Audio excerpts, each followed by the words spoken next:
ഒരു വാർഡ് മെമ്പറുടെ അഥവാ കൗൺസിലറുടെ പ്രധാന ചുമതലകൾ ഏതൊക്കെയെന്നറിയുമോ? വാർഡിന്റെ പൊതുവായ ആവശ്യങ്ങൾ ഭരണസമിതി യോഗങ്ങളിൽ ഉന്നയിക്കുക, വാർഡിൽ നടക്കുന്ന നിർമ്മാണങ്ങളും തദ്ദേശ സ്ഥാപനം നടത്തുന്ന പ്രവർത്തനങ്ങളും പരിശോധിക്കുക, 3 മാസത്തിലൊരിക്കൽ സഭകൾ വിളിച്ചു ചേർക്കുക, നിർദ്ദേശങ്ങൾ തദ്ദേശ സ്ഥാപനത്തിൽ അറിയിക്കുക, പദ്ധതി രൂപീകരണത്തിൽ പങ്കാളിയാവുക, തദ്ദേശ സ്ഥാപനത്തിന്റെ ആസ്തി, ഫണ്ട്, വിഭവങ്ങൾ എന്നിവ സംരക്ഷിക്കുന്നതിലും വിനിയോഗിക്കുന്നതിലും ഉത്തരവാദിത്തത്തോടെ പ്രവർത്തിക്കുക തുടങ്ങിയവയാണ് അടിസ്ഥാന ചുമതലകൾ. തദ്ദേശ സ്ഥാപനങ്ങൾ വിതരണം ചെയ്യുന്ന വ്യക്തിഗത ആനുകൂല്യങ്ങൾ വാർഡിലെ അംഗങ്ങൾക്ക് നീതിപൂർവം വിതരണം ചെയ്യുക, കൂടാതെ പൊതുസ്ഥലങ്ങളിലെ ശുചിത്വം ഉറപ്പാക്കുന്നതും മെമ്പറുടെ നേതൃത്വത്തിലാണ്.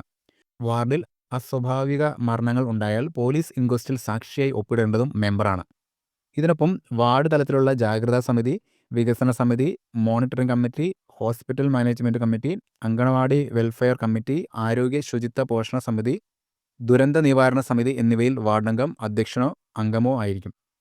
ഇനി മെമ്പർക്ക് ലഭിക്കുന്ന വേതനം എത്രയെന്നറിയുമോ? പഞ്ചായത്തിൽ 8,000 രൂപയും നഗരസഭയിൽ 8,600 രൂപയും കോർപ്പറേഷനിൽ 9,200 ചുമതലകൾ എന്തു തന്നെയായാലും നാട്ടിലെ ഏത് കാര്യത്തിലും ആദ്യം എത്തേണ്ടത് മെമ്പറാകണമെന്നാണ് പൊതുജന അഭിലാഷം.